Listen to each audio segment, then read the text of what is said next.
बंदे देने के बाद बनवा का पर्चा होता है। वो तो करेंगे करेंगे नहीं, आप मेरी बात सुने, कितनी अजीब सी बात है कि 2 दिन का टाइम है, वो है ही नहीं अवेलेबल ही नहीं है लोगों के लिए। मतलब आधा घंटा में हो गया बैठे हुए, वो कह रहे हैं 40 मिनट बाद आएंगे, तो जो उनकी ड्यूटी है वो अपनी ड्यूटी पे है ही नहीं।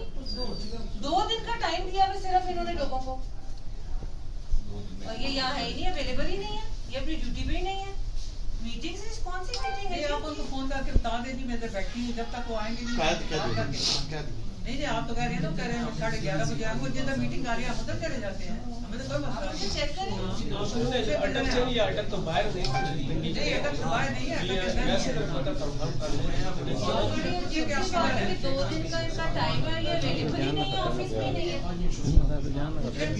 जी आप किधर है? वो कह रही है मेरा उन्हें बताया, वो कह रही है कि मैंने मिले बगैर नहीं जाना। मैंने अपने